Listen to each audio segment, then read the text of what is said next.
Okay, so Focus stars Will Smith and Margot Robbie, and what is this? This is it. It's about a con man training a con woman to be a better con woman, and that's really that's the gist of it. Um, and they form a romance, and there's a lot of twists and all that good stuff. So Focus, I was actually quite looking forward to this movie, unlike a lot of people. Um, and I really liked it. Surprisingly enough, I didn't know how much I liked. I thought I'd be okay. Though I was excited, I thought I might be a little bit let down.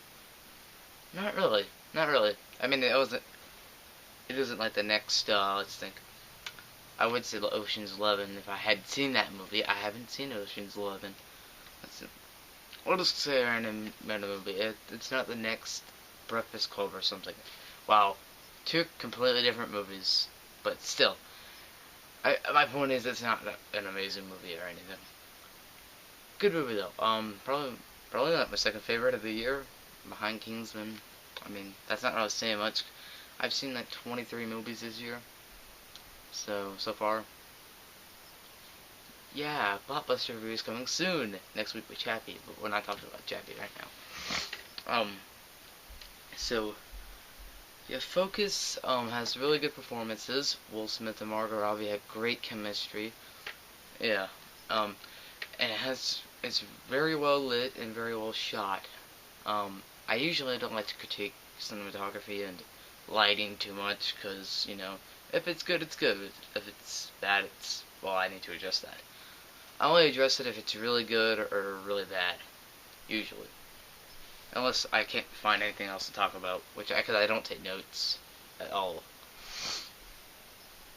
And this movie has a very twisty turny script. If that makes sense. There's like 3 or 4 twists at the end of the movie. There's like 1, 2 twists too many at the end. And it wasn't. A lot of people complain that it's convoluted and you don't really know. It added up to me enough, but there are some facts that don't really add up and really create from words. Frustration. How is that hard to say? But they do kind of create frustration, and the ending though, and with all the twists, it wants you to buy a couple of them. Some of them are believable, some of them not. Yeah, not gonna spoil it, but there's there's a lot of ups and downs and the twists there.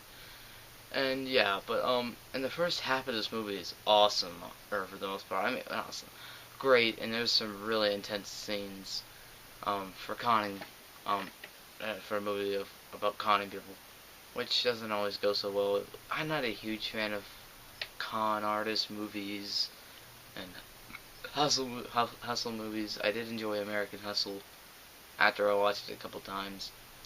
Um, and let's think of other ones I like some. I'll put it that way. That's just the one can think of off the top of my head that I've seen. But yeah. What were we talking about again? Yeah, it doesn't matter. So, yep. Oh yeah, the twists and all that. Yeah, some they want you to buy and you don't. Some you do buy and all that. And the first as I said, the first hour and a half. Wow, no, that's most of the movie. The first like 50 minutes or so were great, as I just said, and then it spawns off into its own little thing. Spawns, no, it's not right. It turns into like, how can I say this? The second half of this movie is like, how to put this without copying off of reviews I've already read and seen. How do I put this? It's like if you had I try to think it's like if they're trying to write like ideas for like 2 movies entirely, then they mashed them all up once with the same characters. Some things work, some things don't, and as I said, some things just don't add up. And yeah, I don't even care if it's believable or not. Like, I like freaking Transformers. Do you think that's freaking believable? Yeah. It doesn't have to be believable for me to like it. It just has to be consistent enough. Yeah, so it did have some problems there. But it's well paced and all that. It's really entertaining. It's really intense at times. And the characters are pretty good, though underdeveloped. But who really cares? It's a movie about con artists. I mean, you ain't gonna get anything amazingly special. Ugh. So I'm gonna give Focus a B. It's a really entertaining movie. I definitely recommend you see it. It depends what the matinee prices are. If the matinee prices are too high for you, I just say if you do want to check it out. Sure, it's a really good movie. But yeah, if you don't really have too much of an interest in seeing this movie, and the matinee prices are like $11.50 for you, they're not. They're nine where I am, but that's still a lot. But if that's too much, if it's too much, and you really don't have an interest in seeing the movie, just don't see it. That's all I can really say. But yeah, so I'm gonna give Focus a B. It's a really good movie. And yeah, I recommend seeing it. So yeah, and that's my review of Focus. I probably gonna have a review for Match of the Stars tomorrow. It's Monday tomorrow, but who cares really? I mean, I really hate doing videos on weekdays because of school and all that BS. But I do try. I usually just put them up every week in my reviews and stuff. But I also have a review of Chappie probably up next Sunday. Maybe, I don't know. But I'll probably have a review of Chappie up next Sunday, I would assume.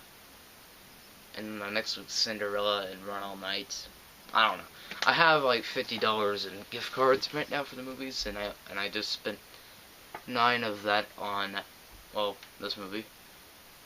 Right, and I'm glad I don't regret it. But that's my review of Focus, so, yeah. Oh wait, actually no. That's not my review of Focus. It's not over yet. I had to make one more announcement before I go. I'm gonna start, I don't know what it's gonna be called yet, but I want to start a worst movies of all time series. I don't know what movie I want to start out with. If there's anyone who ever watches my videos and you want to see me talk about a horrible movie, down below, tell me which movie you want me to talk about that's terrible, it's like horrible, and I will trash it. I will tear it apart. So there you go. That's my review of Focus. But, yeah, peace.